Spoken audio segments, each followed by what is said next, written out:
How do you find a dungeon master for D&D or any other tabletop role-playing game for that matter? Though dungeon master DM is a Dungeons and Dragons specific term, game master or GM is the more generic one. Oh, other games have like specific titles for these individuals, these illustrious people who have absorbed the great knowledge of the holy texts and sit at the head of the table behind a screen to protect their mysterious rites and preparations, where they harness the laws to adjudicate and maintain order and invoke the powers of chance and chaos to inspire epic tales and entertaining, memorable experiences. Well, first, I'm going to real quick tell you why maybe you are finding this to be a little bit challenging. Then I'm going to give you a whole set of ways to go about finding yourself a D&D game.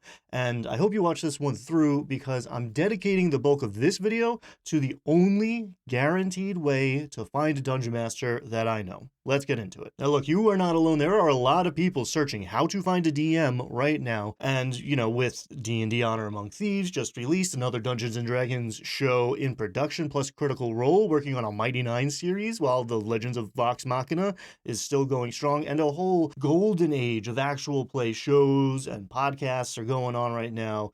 I bet that there are a lot more players on the way. And while D&D being more popular than ever before, and it's like 50 years, should mean it's never been easier to find a game, that's not 100% accurate, because the way things work, there is a natural choke point here. You need a dungeon master. And while I bet there are also more dungeon masters than ever before, the DM supply has not kept up with the player demand. It seems like everyone has been talking about the dungeon master crisis since Hellgate magazine released this article about the DM shortage in NYC, and the rest of the country and the world seemed to echo this sentiment. Fun fact, I actually used to walk to the Hellgate all the time when I lived in Astoria. It's a pretty cool bridge, decent name for a magazine, and a great word to steal for your D&D world. So, if you're on the hunt for a dungeon master, you might have to do some digging. In this video, we just went in depth on 5 different strategies for you to find a game to join. Asking everyone you know, going down to your FLGS, a bundle of ways to search online, plus Adventurers League and Convention Play,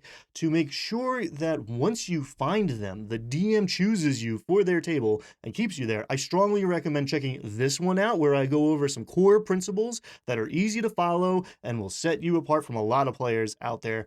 Put these ideas into practice and you'll not only find a game easier, you're going to get invited back to the next one. And while you are waiting for the invitations to come rolling in, check out this one as well, where we unpack a few universal keys for making great characters that will increase the fun for everybody at the table and keep your campaign alive. I'm putting those videos in a playlist down below in the description. I hope you watch them because I think there's some really great stuff in there, but don't do that yet, because here and now in this one, I'm going to tell you that if you really want to play D&D or play more D&D or try Pathfinder or another game beyond D&D, the best way to do it, the only guaranteed way to do it, is to run your own game. It's also maybe the only way to do it if you have like a certain tone or style, setting, rule set, whatever particular thing you are looking for that you are not getting right now, and it's not as hard as you might think. I understand. A lot of people want to play the game a bunch, get a solid experience under their belts before they try to run it for other people, and that makes sense as far as it goes. But there are way more people just starting out than ever before, and a lot of DMs that have been running D&D for years have moved on to other game systems because there's a whole world of things to try, and variety is the spice of life, and that's before all the OGL happened to kick off 2023. The Dungeon Master shortage is real, folks, and I think it's only going to get worse. And with all of that, do you want to know why I play 3 times a week and my inbox is filled with people clamoring to join me who are just not playing at all? It's because I run games. But Ryan, you say, that's fine for you, right? You're an experienced dungeon master. Sure, but how do you think I gained that experience? Listen, I was like you once. I got interested in D&D and I looked around and nobody I knew had a seat for me. It seemed like no one I knew had ever actually played before, though plenty of people who said they were interested were always curious about it. So I watched some videos like this one, bought a couple books and the starter set, and I became the dungeon master I was looking for. The first time I played D&D, I ran it. Actually, the first like 20, 30 times I played D&D, I ran it, and we had a blast. Did I know everything? No, of course, I still don't. Whenever I think I do, they add or change things. I'm always learning new things, lore, rules, techniques, strategies, and that's something to love about this hobby. Am I better now than when I started? Of course, at least I hope so. I can definitely say I'm way more comfortable and have way more like tools at my disposal, tricks up my sleeves. I understand the game way better because I've run it, and that makes me a way better player as well. I can tell you that, all things being equal, almost all of my favorite players have had experience DMing. If I were to make like an application to join a new game I was running, that might be the first question I put on it. In fact, I'm thinking about creating a Dungeon Masters League. Something like that. We need a cool name, and DM's Guild is already spoken for.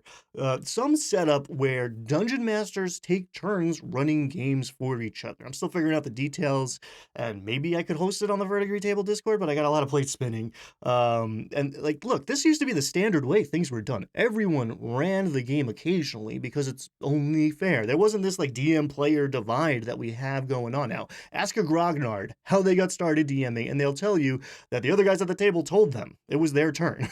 I think we'd be way better off if we went back in that direction. Let me tell you a little story.